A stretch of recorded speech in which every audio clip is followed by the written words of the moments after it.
So let me just show you how I do that. So I go all the way to the top workspace, and then I go to show page. And you see that it has all 7 of them listed out. So what I do is I simply uncheck Fusion, which is right there. Now the reason why I made this video is because whenever you see the way we work, right? It's all about the way we work. It's not about the movie we're making. Of course, that just happens to be the result of how we work. Some of us are a little bit more like scared because, you know, like when we're looking at stuff like that, we just realize that, oh my God, this is a great software, but I really don't know where to start. I don't know what to do.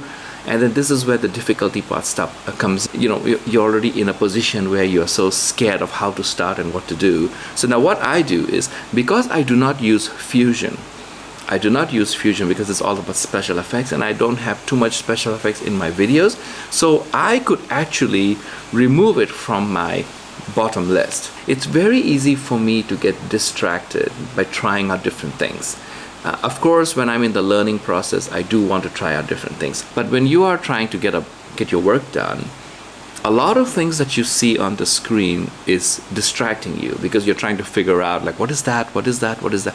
And the next thing you know, you're spending a good amount of your time trying to investigate certain things. And you know, your job is to make the video, finish the video, and post the video. Your job is not to exactly do that. Now, if you're studying, that's a different story, and there are some times where I will actually open up a file and I'll basically tell myself, okay, today I'm just studying, I'm not making any video, I'm going to spend 1 hour just to investigate what's going on, then that's perfectly fine.